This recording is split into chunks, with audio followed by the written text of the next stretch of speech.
بسم الله الرحمن الرحيم. بسم اللہ الرحمن الرحیم۔ السلام علیکم ورحمۃ اللہ وبرکاتہ۔ آج ہم ایک نہایت اہم اور حساس موضوع پر بات کریں گے۔ کیا عید میلاد النبی صلی اللہ علیہ وسلم منانا سنت ہے یا بدعت؟ یہ سوال صدیوں سے امت میں زیر بحث رہا ہے اور آج بھی کئی مسلمان اس پر الجھن میں مبتلا ہیں۔ کیا رسول اللہ صلی اللہ علیہ وسلم نے خود کبھی میلاد منایا؟ کیا صحابہ کرام رضی اللہ عنہم، تابعین رحمہ اللہ علیہم یا ائمہ مجتہدین نے اسے منایا، یا یہ بعد میں ایجاد کی گئی ایک رسم ہے؟ آئیے سب سے پہلے تاریخ کی روشنی میں جائزہ لیتے ہیں، چلتے ہیں بیان کی طرف۔ ہم عید میلاد النبی صلی اللہ علیہ وسلم کی شرعی حیثیت کے بارے میں ذکر کر آئے ہیں کہ اس کے عہد رسالت و خلافت اور دور صحابہ و تابعین سے کوئی ثبوت نہیں ملتا، بلکہ 7ویں صدی ہجری 625 میں سلطان صلاح الدین ایوبی کے بہنوئی اور موصل کے قریبی شہر اربل کے گورنر ملک مظفر ابو سعید کوکبری نے اسے رواج دیا۔ وہ محفل میلاد میں بھانڈ، میراثی، راگ و رنگ اور ناچنے والوں کو جمع کرتا اور راگ سنتا اور گانا باجا سن کر خود بھی ناچا کرتا تھا۔ اور مؤلف الابداع فی مزار الابتداء نے لکھا ہے، عیسائیوں کے کرسمس کی دیکھا دیکھی میں مصری فاطمیوں نے جشن میلاد کو رواج دیا تھا، اور قرون اولیٰ میں اس کا ثبوت نہ ہونے اور 7ویں صدی میں آ کر شروع ہونے کی وجہ سے ہی اہل علم نے اسے بدعت قرار دیا ہے۔ اس میلاد کے جواز کا فتویٰ سب سے پہلے ملک مظفر کے عہد کے ایک مولوی شیخ ابو الخطاب ابن دہیہ نے ایک رسالے التنویر فی مولد البشیر النذیر میں دیا، جس کی تالیف پر اسے ملک مظفر نے 1000 دینار انعام دیا تھا، اور اس مولوی ابن دہیہ کو کبار علماء حدیث نے کذاب، ناقابل اعتبار، غیر صحیح النسب، بے تکی اور فضول باتیں کرنے والا قرار دیا ہے، جس کی تفصیل البدایہ والنہایہ اور لسان المیزان میں دیکھی جا سکتی ہے۔ ایسے اوٹ پٹانگ مولوی کے فتوے کی جو حیثیت ہو سکتی ہے وہ ظاہر ہے، اور پھر اس کے پیچھے مولویوں کی ایک بھیڑ لگ گئی، اور متاخرین میلادیوں نے اس کے جواز کے جو دلائل دیے ہیں ان کے ذکر اور ان پر بحث و تنقید کے لیے تو ایک طویل مقالہ درکار ہے۔ البتہ یہاں محض اشاروں میں مختصر عرض کر رہے ہیں۔ مثلا اعتراض نمبر 1، کہا جاتا ہے کہ اگر میلاد بدعت ہے تو یہ بدعت حسنہ ہے، اور اس کی کئی مثالیں سابق میں پائی گئی ہیں، جیسا کہ نماز تراویح کی جماعت ہے۔ یہ نبی کریم صلی اللہ علیہ وسلم سے تو صرف 3 دن باجماعت ثابت ہے۔ پھر عہد فاروقی میں حضرت عمر رضی اللہ عنہ نے پورا مہینہ جماعت کا اجرا کیا اور باجماعت نماز ادا کرتے لوگوں کو دیکھ کر فرمایا، نعمت البدعۃ ھذہ، یہ اچھی بدعت ہے۔ اسی طرح ہی میلاد بھی ہے۔ الجواب، اس کا جواب یہ ہے کہ نماز تراویح کو بدعت کہنا درست نہیں، کیونکہ یہ بدعت تب ہوتی جب اس کا نبی کریم صلی اللہ علیہ وسلم سے کوئی ثبوت ہی نہ ملتا۔ حالانکہ ایسا نہیں، بلکہ دیگر کتب حدیث کے علاوہ خاص صحیح بخاری شریف میں حضرت عائشہ رضی اللہ عنہا سے مروی حدیث میں مذکور ہے کہ 3 دن نبی اکرم صلی اللہ علیہ وسلم نے باجماعت تراویح پڑھائی، لیکن چوتھے دن تراویح کی جماعت کے لیے آپ صلی اللہ علیہ وسلم تشریف نہ لائے، جس کا سبب یہ بتایا، میں اس بات سے ڈرا کہ کہیں یہ نماز تم پر فرض نہ کر دی جائے، پھر تم سے یہ ادا نہ ہو سکے۔ پھر جب نبی کریم صلی اللہ علیہ وسلم اس دنیا سے تشریف لے گئے اور تراویح کی فرضیت کا خدشہ زائل ہو گیا، تو فراست فاروق رضی اللہ عنہ نے الگ الگ تراویح پڑھنے کی بجائے اتفاق و اتحاد کی برکت کے پیش نظر نبی صلی اللہ علیہ وسلم کی سنت کے مطابق باجماعت ادائیگی کا اجرا فرمایا، اور انہوں نے اپنے ارشاد میں بدعت کا جو لفظ استعمال فرمایا ہے وہ بھی اپنے متبادر و معروف معنوں میں نہیں ہے، بلکہ یہ مشاکلہ یعنی شکلاً ملتا جلتا ہے،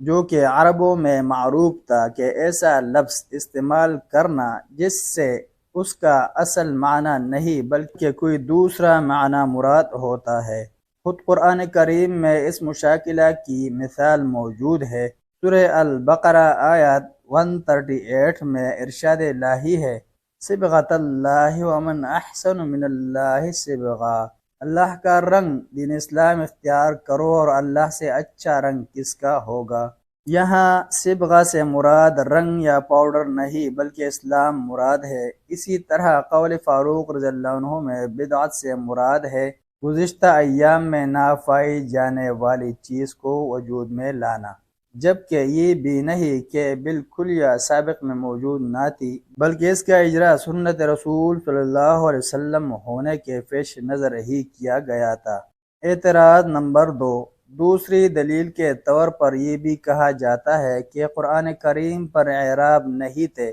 وہ حجاج بن یوسف ثقفی نے لگوائے، پھر یہ عمل بھی بدعت ہوا۔ الجواب، جبکہ یہ محض مغالطہ اور غلط فہمی ہے، ورنہ اعراب قرآن بدعت کے ضمن میں ہرگز نہیں آتا، بلکہ مصالح مرسلہ کے باب سے ہیں، یعنی دینی امور میں سے کسی حرج کو رفع کرنے اور کسی ضروری امر کی حفاظت کے لیے کوئی اقدام کرنا۔ بات دراصل یہ تھی کہ عہد حجاج میں دولت اسلامیہ بہت زیادہ پھیل گئی تھی اور عرب و عجم کا اختلاط اور باہم رشتہ داریاں ہو رہی تھی، جس کے نتیجہ میں لغت عربی میں کمزوری آنے لگی اور لحن عام ہوتا گیا، حتیٰ کہ خود حجاج ایک فصیح و بلیغ عرب ہونے کے باوجود قرآن کریم کے بعض حروف میں لحن یعنی قواعد کی خلاف ورزی کر جاتا تھا، اور زیر والے حروف کو زبر سے یا زبر والے کو زیر سے پڑھ جاتا تھا، اور یحییٰ بن یعمر نے اس پر نکیر بھی کی تھی۔ لہٰذا حفاظت تلفظ کے لیے اعراب ضروری تھا، کیونکہ جس چیز کے بغیر کوئی واجب ادا نہ کیا جا سکے وہ بھی واجب ہوتی ہے۔ لہٰذا اعراب قرآن کو قطعاً میلاد کے لیے بطور استدلال استعمال نہیں کیا جا سکتا، اور ان مصالح مرسلہ کی کئی دیگر مثالیں بھی موجود ہیں۔ مثلا جمع و تدوین قرآن جو کہ عہد صدیقی و عثمانی میں عمل میں آئی، وہ بدعت کے قبیل سے ہرگز نہیں ہو سکتی، کیونکہ حفاظت قرآن مسلمانوں پر واجب ہے، اور یہ امور کمالیات و تحسینات کے باب سے ہیں۔ جمعہ کی پہلی اذان، مساجد کے منارے، محراب مساجد میں لاؤڈ سپیکر کا استعمال بھی اسی قبیل مصالح سے ہیں، اور حضرت ابوبکر صدیق رضی اللہ عنہ کا مانعین زکوٰۃ سے جنگ کرنا، حضرت فاروق رضی اللہ عنہ کا ایک مجلس کی 3 طلاقوں کو ہی نافذ کر دینا، اور صدقات سے مؤلفۃ القلوب کا حصہ بند کرنا، خراج دیوان اور جیلوں کو جاری کرنا، اور عامۃ المجاعہ بھوک و قحط سالی میں چوری کی حد، ہاتھ کاٹنے کو موقوف کرنا وغیرہ سب اپنے اپنے وقت کی اہم ضرورتیں اور دینی اعتبار سے مفید اور دافع ضرر امور تھے۔ اسی طرح ہی ائمہ مجتہدین کی طرف سے بھی بعض قواعد وضع کیے گئے ہیں جو کہ مصالح مرسلہ ضروریہ میں سے ہیں۔ اعتراض نمبر 3، جشن میلاد کے دلدگان یعنی چاہنے والے یہ بھی دلیل دیتے ہیں کہ حصول نعمت پر ذکر و شکر واجب ہے، اور نبی اکرم صلی اللہ علیہ وسلم کی ولادت بھی ایک عظیم نعمت ہے، لہذا شکران نعمت کے طور پر یہ جشن مناتے اور خوشیاں کرتے ہیں۔ الجواب، اس سلسلہ میں عرض ہے کہ یہ صحیح ہے کہ نبی اکرم صلی اللہ علیہ وسلم کا وجود مسعود ایک نعمت عظمی ہے، اور یہ بھی درست ہے کہ شکران نعمت واجب ہے، مگر یہ کہا لکھا ہے کہ ذکر اور شکر نعمت کے لیے جلوس نکالنا، جلسے کرنا، بنگڑے ڈالنا، سبیلیں لگانا اور قوالیاں سنانا ضروری ہے، اور کیا صحابہ و تابعین، ائمہ مجتہدین، حتیٰ کہ خود صاحب میلاد نے ایسے ہی اس نعمت کا شکریہ ادا کیا تھا؟ اگر نہیں تو پھر ہمیں اس کا حق کس نے دیا؟ اور اگر اسی طرح شکر نعمت واجب ہے، تب تو پھر کاروبار زیست ٹھپ کرنا پڑیں گے تاکہ ہر روز جلوس و جشن کا اہتمام کیا جا سکے، کیونکہ اللہ تعالیٰ کے نعمتوں کا تو شمار ہی مشکل ہے، جیسا کہ سورہ النحل آیات 18 اور سورہ ابراہیم آیات 34 میں خود باری تعالیٰ کا ارشاد گرامی ہے، ان تعدوا نعمت اللہ لا تحصوها، اگر تم اللہ تعالیٰ کی نعمتوں کو شمار کرنا چاہو تو نہیں کر سکو گے۔ اگر ذکر و شکر نعمت کا صحیح طریقہ اختیار کیا جائے، سنن رسول صلی اللہ علیہ وسلم کو اپنایا جائے، تو پھر یہ ہر مسلمان ہر روز کرتا ہے، نہ کہ سال میں صرف ایک دن۔ فلیتدبر۔ اعتراض نمبر 4، عید میلاد کے جواز کی دلیل کے طور پر یہ بھی کہا جاتا ہے کہ نبی اکرم صلی اللہ علیہ وسلم یوم عاشوراء کا روزہ رکھا کرتے تھے اور اس کا حکم بھی فرمایا تھا، اور چونکہ یہ دن مبارک تھا، اس دن کو یہودی بھی روزہ رکھا کرتے تھے، کیونکہ اس دن اللہ تعالیٰ نے حضرت موسیٰ علیہ السلام اور ان کی قوم کو فرعون اور ان کے لشکر سے نجات دلائی تھی، اور ہمیں بالعولا چاہیے کہ نبی صلی اللہ علیہ وسلم کی ولادت کے بابرکت دن کا روزہ رکھے۔ الجواب، اندازہ فرمائیے کہ کتنی ٹھیڑی سوچ ہے۔ نبی اکرم صلی اللہ علیہ وسلم نے تو روزہ رکھا اور اس کا حکم فرمایا، مگر آج کے میلادییں روزہ رکھنے کی بجائے دسترخوان سجاتے، سبیلے لگاتے، قوالیاں سنتے اور بنگڑے ڈالتے ہیں، العیاذ باللہ۔ آپ صلی اللہ علیہ وسلم نے یوم عاشوراء کا روزہ رکھا، مگر اپنے یوم ولادت کے بارے میں آپ صلی اللہ علیہ وسلم سے ایسی کوئی چیز ثابت نہیں، تو ہمیں آپ صلی اللہ علیہ وسلم کی اتباع کرنی چاہیے، نہ کہ اپنی طرف سے ابتداء، نہ روزہ کی شکل میں اور نہ ہی لہو و لعب کے انداز میں۔ اور دوسری بات یہ بھی ہے کہ یوم عاشوراء کا روزہ تو قریش پہلے ہی رکھا کرتے تھے، اور ممکن ہے کہ سابقہ شرعیت سے انہوں نے اس کا حکم لیا ہو، جیسا حرمت والے 4 مہینوں کا احترام کرنا اور حج کرنا وغیرہ ہیں۔ اور عہد جاہلیت میں لوگوں کے روزہ رکھنے کا ثبوت صحیح بخاری اور صحیح مسلم میں موجود ہے، اور جس حدیث میں مذکور ہے کہ نبی اکرم صلی اللہ علیہ وسلم جب ہجرت کر کے مدینہ تشریف لائے اور یہودیوں کو روزہ رکھتے دیکھا تو پوچھا کہ یہ کیسا روزہ ہے، اور انہوں نے نجات موسیٰ علیہ السلام کا واقعہ بتایا اور کہا ہم اسی کے شکرانے کے طور پر روزہ رکھتے ہیں، تو نبی اکرم صلی اللہ علیہ وسلم نے فرمایا تھا کہ میں موسیٰ علیہ السلام پر تم سے زیادہ حقدار ہوں، لہذا آپ صلی اللہ علیہ وسلم نے بھی روزہ رکھا اور اس کا حکم دیا۔ تو اس کے بارے میں قاضی عیاض رحمہ اللہ نے کیا خوب کہا ہے کہ نبی اکرم صلی اللہ علیہ وسلم نے یہود سے سن کر اس روزے کی ابتدا نہیں کی، بلکہ صحاح و سنن میں مذکورہ صحیح حدیث عائشہ رضی اللہ عنہا سے ثابت ہے کہ عہد جاہلیت میں بھی قریش روزہ رکھا کرتے تھے، اور امام قرطبی رحمہ اللہ فرماتے ہیں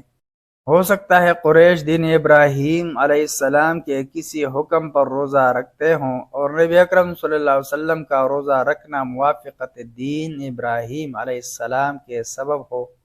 جیسا کہ حج کا معاملہ ہے۔ اور پھر جب یہود کو روزہ رکھتے دیکھا تو ان کی تالیف قلب کے لیے بھی روزہ رکھا اور اس کا حکم فرمایا ہو، اور اس میں بھی کوئی امر مانع نہیں کہ فریقین ایک ہی دن کا روزہ 2 الگ الگ اسباب کی بنا پر رکھتے ہو۔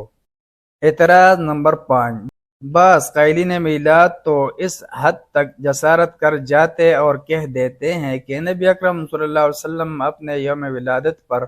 ایک مینڈھا بطور عقیقہ ذبح کیا کرتے تھے، تو ہم لوگ کیوں نہ عید میلاد منائے؟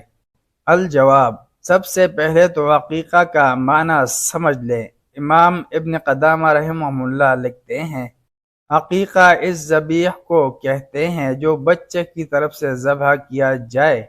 اور یہ بھی کہا گیا ہے کہ وہ کھانا جو بچے کی ولادت کی خوشی میں پکایا اور کھلایا جائے وہ عقیقہ کہلاتا ہے۔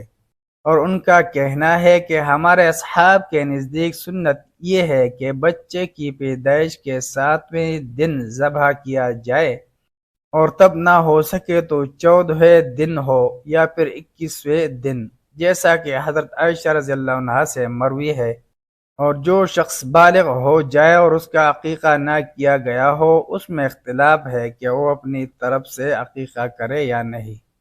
بہرحال اگر جواز والوں کی بات ہی لے لی جائے تو عمر میں ایک مرتبہ عقیقہ کرنا ہوگا، اور پھر ہمیشہ کے لیے یہ سلسلہ ختم ہو جائے گا۔ جائے کہ ہر سال عقیقہ کیا جائے، اور کسی قطعی طریق سے ہرگز ثابت نہیں کہ نبوت ملنے کے بعد آپ صلی اللہ علیہ وسلم نے ایک مرتبہ بھی عقیقہ کیا ہو۔ کہاں ہر سال عقیقہ کا دعویٰ؟ اور جس روایت میں وارد ہوا ہے کہ آپ صلی اللہ علیہ وسلم نے نبوت ملنے کے بعد اپنی طرف سے عقیقہ کیا، اس کے بارے میں حافظ ابن حجر عسقلانی رحمہ اللہ فرماتے ہیں یہ مسند بزار کی روایت صحیح ثابت نہیں ہے، اور خود امام بزار کا کہنا ہے کہ روایت بیان کرنے میں عبداللہ اکیلا منفرد ہے اور وہ ضعیف ہے۔ آگے فرماتے ہیں امام عبدالرزاق صاحب المصنف کا کہنا ہے کہ محدثین نے صرف اس روایت کے بیان کرنے کی وجہ سے عبداللہ بن محرر سے روایت لینا ہی ترک کر دیا، تو گویا اس روایت کے بیان کرنے نے عبداللہ بن محرر کی ثقافت ہی مٹا دی تھی، لہذا اس سے کسی قسم کا استدلال کیسے درست ہو سکتا ہو۔